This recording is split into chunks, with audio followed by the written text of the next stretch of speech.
বাপের বাড়ি থেকে শ্বশুরবাড়ি ফেরার সময় প্রতিটা মেয়েরই কিন্তু অনেক কষ্ট লাগে।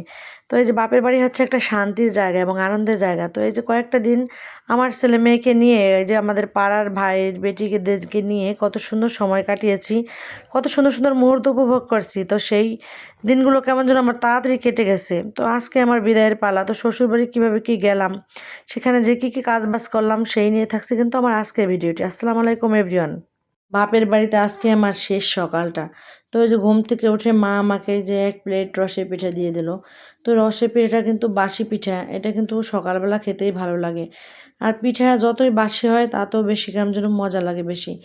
যতই গরম গরম খাইছি না কেন আগের দিন, ততটা আমার ভালো লাগেনি, এত স্বাদও পাইনি সকালের মতো।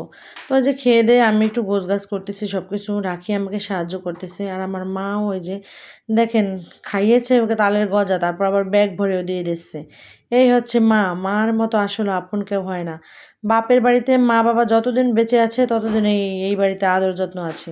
যেদিন থেকে আমার মা বাবা থাকবে না ততদিন থেকেই সে মানে বাপের বাড়ির আদর শেষ কিন্তু, আর নাতি নাতনিদেরও আদর শেষ। আমিও কিন্তু রেডি হয়ে গেছি, তবে আজকে মনটা ভীষণ খারাপ। বাপের বাড়ি ছেড়ে যেতে কেমন যেন মন চাইছে না শ্বশুর বাড়িতে। আর এই যে দেখেন আমার ছেলেমেয়েরও মন খারাপ, নানা বাড়ির কিন্তু বেড়ানোর শখ মেটেনি। একটা সময় আমরা এরকম করতাম, নানা বাড়িতে গেলে কান্নাকাটি করতাম, আসার সময় আসতে চাইতাম না যে আরও কয়েকটা দিন থাকবো। আর সেমনি হয়েছে আমার ছেলেমেয়েও। তো এই যে মন খারাপ দেখে যে রাখিকেও নিয়ে এসছি সাথে আমরা। রাখি হিন্দু কিন্তু তারপরও ও আমার এই যে যমজ ছেলেমেয়ে যখন হয়েছে তখন থেকে রাখি আমাদের বাড়িতে ১ মাসের মতো ছিল। আর ১ মাস থেকে আমার ছেলেমেয়েকে খুবই যত্ন করেছে এই যমজ ছেলেমেয়েদেরকে। তো সেই থেকে ওর প্রতি আমার একটা মায়া অন্যরকম। আর এই যে আমার ছেলেমেয়ের ও কিন্তু ওর প্রতি অনেক টান। আমরা প্রতিবারই আসি না কেন ও কিন্তু আমাদেরকে সময় দেয় অনেক। আর আমার শ্বশুরবাড়িতে কিন্তু ওকে ২-৩ বারই নিয়েছি, আর এই যে এবারও নিয়ে যাচ্ছি। তো ওই যে খুব মানে সুন্দর করে এই যে আপুর কোলের ভিতর ঢুকে এই যে যাচ্ছে। আর প্রাকৃতিক দৃশ্য দেখতেছে, মানে কি কি দেখে তাই সেগুলো বলতেছে রাখির কাছে, মানে দুজনের খুবই মিল। আর এই জন্য নিয়ে যাচ্ছে ওকে, ও খুব পছন্দ করে আমার ছেলেমেয়েরা। রাখি অনেক ভালো একটা মেয়ে, ওর মন মানসিকতাটা খুবই ভালো। মানে ও যে অন্য ধর্মের বা আমরা অন্য ধর্মের ও সেটা মনেই করে না, আমাদের সাথে খুব সুন্দর করে মেশেও। আর এই যে কথা বলতে বলতে দেখেন আমরা চলে আসলাম বেদগ্রাম। বাপের বাড়িতে যাওয়ার সময় কত সুন্দর আনন্দ থাকে, আর যখন ফিরি তখন তো কত খারাপ লাগে, মনটা ভীষণ খারাপ। তো সবার সাথে দেখা করে এই যে কি কি এনেছি বাবার বাড়ি থেকে সেগুলো যে ভাগ করে দিব ননদ যাকে। তো সেগুলো যে বের করতেছি কি কি এনেছি। যে দেখেন আমার আব্বা জিলাপি আনছিল ছানা, সেগুলো সাথে করে দিয়েছে। আর এই যে রসের পিঠে এগুলো ভাগ করে দিয়ে সবাইকে এই যে খাবার খাবো এখন। এই যে ননদ আমার, দেখেন আমার ননদ আমার বোনের মতো। এই যে প্রত্যেকটা বাড়ি কোথাও থেকে আসলে, ঢাকার থেকে আমরা যদি কোথাও কোনো কাজে যাই ঢাকায় বা বাপের বাড়ি থেকে আসি, প্রতিবারে আমার ননদ এরকম রান্না করে আমার দেয়। এই যে দেখেন কি কি দিয়েছে, এইখানে দিয়েছে মূলা শাক ভাজি, চিংড়ি মাছ দিয়ে মাছের তরকারি দিয়েছে, সাদা ভাত এবং মাংসের তরকারি, সাথে দিয়েছে কিন্তু ডাউল। এইদিকে খাওয়া দাওয়া করে যে ঘর পরিষ্কার করার কাজে লেগে পড়েছি, যেহেতু অনেকদিন ছিলাম না, মানুষ না থাকলে ঘরে যা হয় আর কি। তো পরিষ্কার করে রেখে গিয়েছিলাম, তারপরও দেখি যে এসে অনেক ময়লা হয়েছে।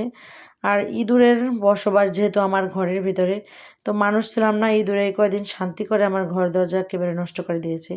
তো সেইগুলো এক এক করে যে পরিষ্কার করতেছি, ফার্নিচারগুলো মুছতেছি প্রত্যেকটা রুমের। আর এইদিকে দেখেন আমার কি সর্বনাশ হয়ে গেছে। তো এই যে দেখেন সবেদা রেখে গেছিলাম, সেই সবেদা পেকে পচে গিয়েছে অনেকগুলো।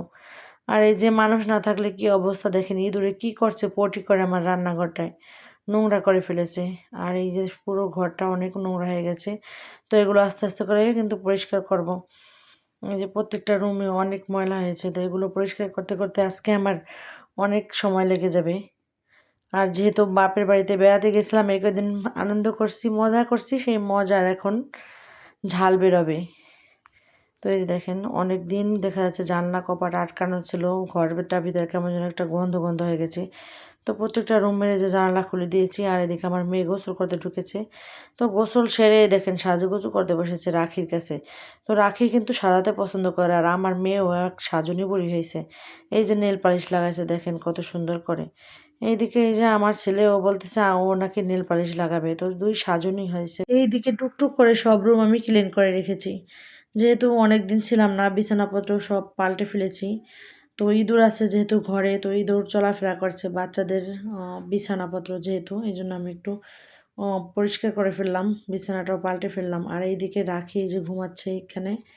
আর পরিষ্কার না থাকলে দেখা যাচ্ছে ভালো লাগে না। আর বিশেষ করে খাবার রুমটা প্রতিদিন সকালে উঠেই আমি টেবিলটা আগে পরিষ্কার করি। আর এই যে গ্লাস মেজে সুন্দর করে এক জগ পানি ভরে রাখি। তো এটা আমার কাছে মানে এটা রুটিনের মতো কেমন যেন।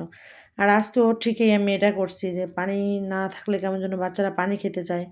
এই জন্য আগে আমি সবসময় সকালবেলা উঠে এটা পরিষ্কার করি। এইখান থেকে কী অগোছালো ছিল, তো প্রত্যেকটাই আমি পরিষ্কার করছি। আর ফ্রিজে দেখেন খাবার জিনিস মানে তরি-তরকারি আছে টুকিটাকি। তো কয়েকটা দিন আমার চলে যাবে, বাজারে আমার না গেলেও চলবে এই কয়টা দিন। আর এই যে দেখেন ফ্রিজের মাছও আছে কিছু।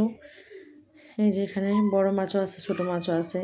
তো ভালোই, বাজারে কয়েকটা দিন যাওয়া লাগবে না, নিরিবিলিই থাকতে পারবো। আর যেহেতু ওদের স্কুলও বন্ধ, তো এই কয়দিন বাড়িতে রেস্ট নেব। তো এদিকে আমার চালের ড্রামটাও প্রায় খালি হয়ে গেছে, তো এই মাস আমার চলে যাবে ভালোভাবেই। কাজ আর শেষ হয় না আমার। এই যে বাপের বাড়ি থেকে কি কি এনেছি, তো সেগুলো গোছগাছ করে রাখতেছি। পলিথিনের ভিতরে থাকলে দেখা যাচ্ছে নষ্ট হয়ে যাবে, এই জন্য। আর এইদিকে রাখি আমার ছেলে মেয়েদেরকে দেখেন এই যে পিঠা দিয়ে নাস্তা দিয়েছি, যেহেতু বিকেলবেলাটাতে একটু বাচ্চারা ক্ষুধা লাগে ওদের, এই জন্য পিঠা দিয়ে দিয়েছি নাস্তা। আর এইদিকে বিকালে দেখেন আমি একটু বের হয়েছি, দেখি সন্ধ্যা সন্ধ্যা হয়ে গেছে, বেলার সাথেই পারা যায় না। আর এই কাপড় চোপড়গুলো আস্তে আস্তে করে রাতের বেলা গুছিয়ে রাখবো। আর এই যে আমার হিজাবি কন্যা দেখেন, এখন স্কুল বন্ধ, শুধু সাজুগুজু করবে খালি। কত সুন্দর লাগতেছে আমার মাকে। তো আজকে এই পর্যন্তই দর্শক বন্ধুরা, ভালো থাকবেন, আল্লাহ হাফেজ সবাইকে।